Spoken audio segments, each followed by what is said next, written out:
Hello मित्रों, हम अपने पिछले कुछ वीडियो से महाराजा अग्रसेन के संदेशों के विषय में चर्चा करते आ रहे हैं।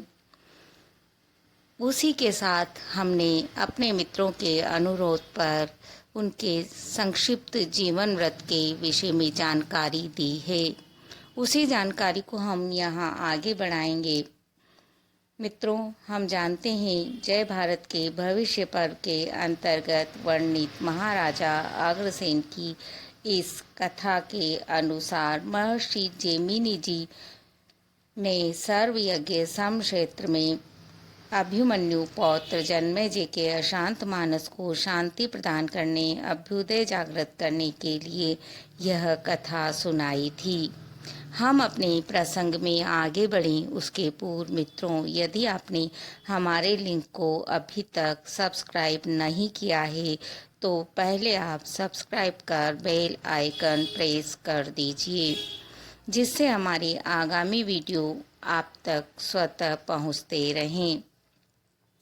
मित्रों, यह संसार जीवन एवं मृत्यु की अटखेलियों का रंगमंच है।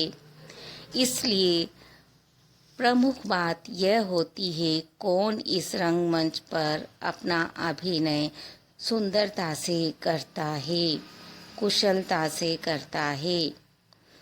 सुई देखने में अत्यंत साधारण प्रतीत होती है, परंतु यह अपने छोटे छोटे प्रयासों से फटे कपड़े को पुनः उपयोग में लाने योग्य बनाती है।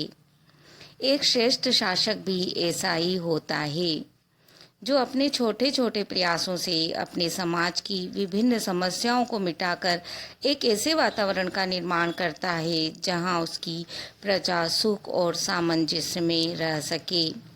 योग्य नेता होने का अर्थ यह नहीं है कि कितने अधिक लोग आपका अनुसरण करते हैं, वरन यह है कि आप कितने अधिक लोगों का हित कर पाते हैं।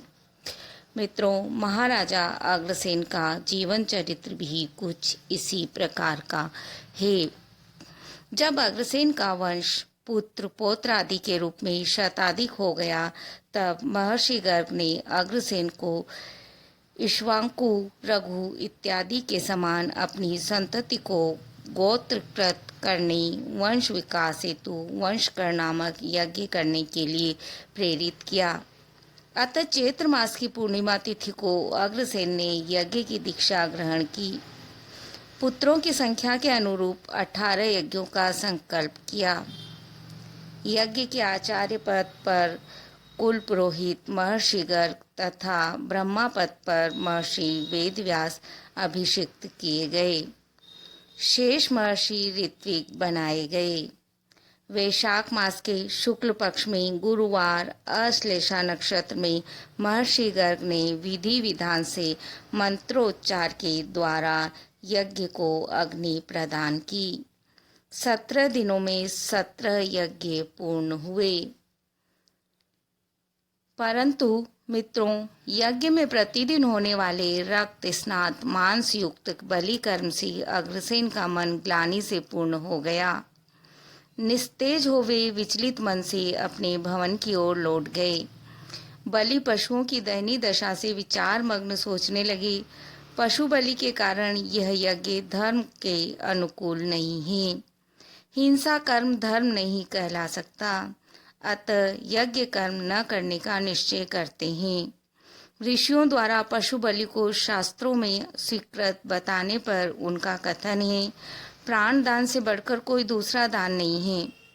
वृक्षों को काटने वाले, पशुओं की हत्या करने वाले तथा रक्तिम कर्म करने वाले ही यदि स्वर्ग जाएंगे तो फिर नरक में कौन जाएगा।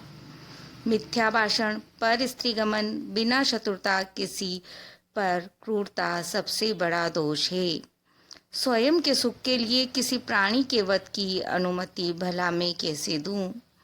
यदि यह सब क्षत्रिय के लिए दोष मुक्त है तो मैं अपनी प्रजा की रक्षा के लिए, उसके विनाश को रोकने के लिए क्षत्रिय धर्म का परित्याग करता हूँ। मैं सत्य की शपथ लेकर घोषणा करता हूँ कि आज और अभी से मैं वैश्य धर्म की अनुपालना करूँगा। मेरा कुल भी आज से वैश्य हो जावे। वैश्यों का कर्म कृषि, गोपालन एवं व्यापार, कृषि से अन्न, गोपालन से दुग्ध तथा व्यापार से संपूर्ण लौकिक आवश्यकताओं की पूर्ति हेतु प्रजापालन ही दया प्रधान धर्म है। इन तर्कों से ऋषियों को संतुष्ट कर वैश्य धर्मानुसार शास्त्रोक्त विधान से दूध दही पुष्प से यज्ञ को पूर्ण करते हैं। इस प्रकार 17 यज्ञ क्षत्रिय वर्ण व्यवस्था अनुसार, 18वां यज्ञ वैश्य वर्ण की व्यवस्था अनुसार पूर्ण कर वैश्य कहलाते हैं।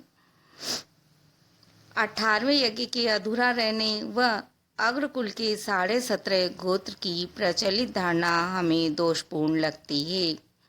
गोत्र नामकरण का आधार क्या है? राजकुमारों का नाम तो निश्चय ही नहीं।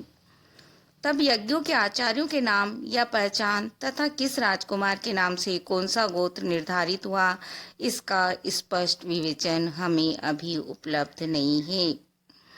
हाँ, इनके वंशजों ने 7 पीढ़ी तक नाग कन्याओं से विवाह कर तदंतर अपना गोत्र बदलकर अपने ही वंश में विवाह की प्रथा बनाई, क्योंकि 7 पीढ़ी बाद वंश में कोई परस्पर भाई बहन नहीं रहते।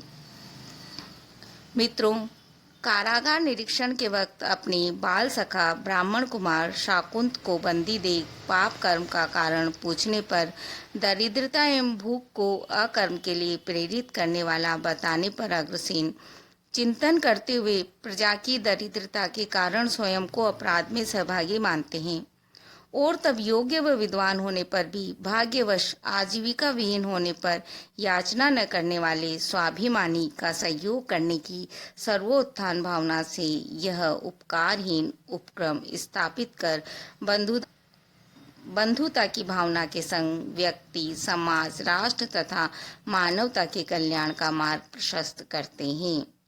विभूसेन के जिज्ञासा को शांत करते हुए कहते हैं, आज से इस आग्रह राष्ट्र में जो भी व्यक्ति भाग्यवश आजीविका से विहीन हो जावे, उसे बिना याचना किए ही राज्य के सभी निवासी एक निष्क और एक ईंट स्वयं उसके पास जाकर उसे भेंट स्वरूप प्रदान करे, क्योंकि भेंट दी हुई वस्तु में उपकार की भावना नहीं होती, जिससे भेंट स्वीकार करने वाले के स्वाभिमान को ठेस भी नहीं पहुंचती।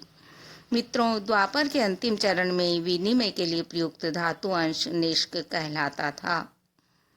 युग संक्रमण की उस बेला में मानव प्रकृति में गुणों की विपरीतता को लक्ष्य कर गर्ग द्वारा प्रेरित आपने पृथ्वी की प्रदक्षिणा करते हुए धर्म व शांति स्थापना हेतु जीवन धर्म का उपदेश दिया।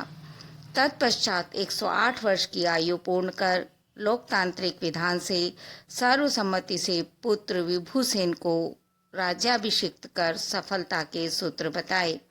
बुद्धिमान पुरुष न किसी पर क्रोध करे, न किसी का अनादर, सभी प्राणियों के प्रति दया व मैत्रीपूर्ण व्यवहार, दान तथा सबसे मधुर वाणी का प्रयोग करे, तो इसके समान कोई वशीकरण मंत्र नहीं।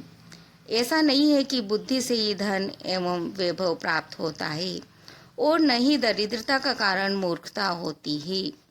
यह सब भाग्य के अधीन है, परंतु सत्य, धर्म, मनोनिग्रह, पवित्रता, दया, मधुर वाणी और मित्र से द्रोह न करना, ये 7 बातें लक्ष्मी को बढ़ाने वाली है।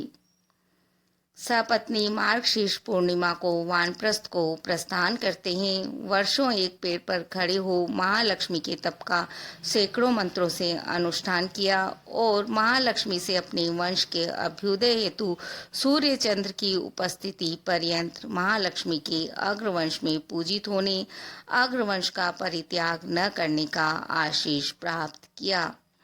अंत में सशरीर स्वर्ग के प्रस्ताव को अस्वीकार कर शुद्ध ज्ञान योग में तत्पर हो परम वैराग्य का बल प्राप्त कर सनातन मोक्ष पद को प्राप्त करते हैं। मित्रों, ज्ञान के कोश को संसार के साथ साझा करेंगे तो उससे संसार का फायदा ही होगा, क्योंकि चंदन की लकड़ी की एक विशेषता होती है, यदि इसे किसी तरह वस्त्र में कुछ समय के लिए बांध कर रख दिया जाए तो उस वस्त्र में से उसे हटा देने के पश्चात भी चंदन की सुगंध उस वस्त्र में लंबे समय तक रहती है। इसी चंदन की भांति है महाराजा अग्रसेन के कर्म भी, जो उनके संसार से चले जाने के पश्चात भी उन्हें हमारी स्मृतियों में जीवित रखे हुए है।